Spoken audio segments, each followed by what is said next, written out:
Greetings. In this video I want to show you how to change the windshield wiper blades on a Chevy Malibu the years 2008 through 2012. It's very simple to do. The driver's side length will be 24 inches and the passenger side length will be 21 inches.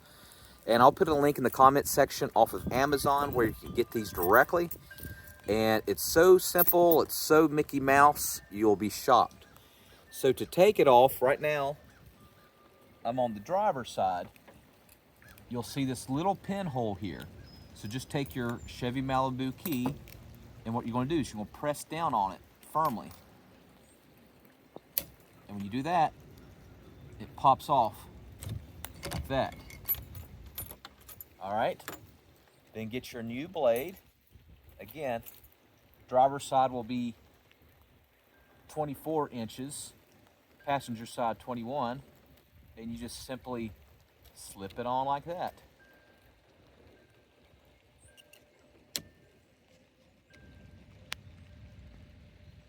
And looks like the pinhole broke on that one, but you get the picture. The new one will just pop in like that. All right, thanks so much for watching. Make sure you subscribe.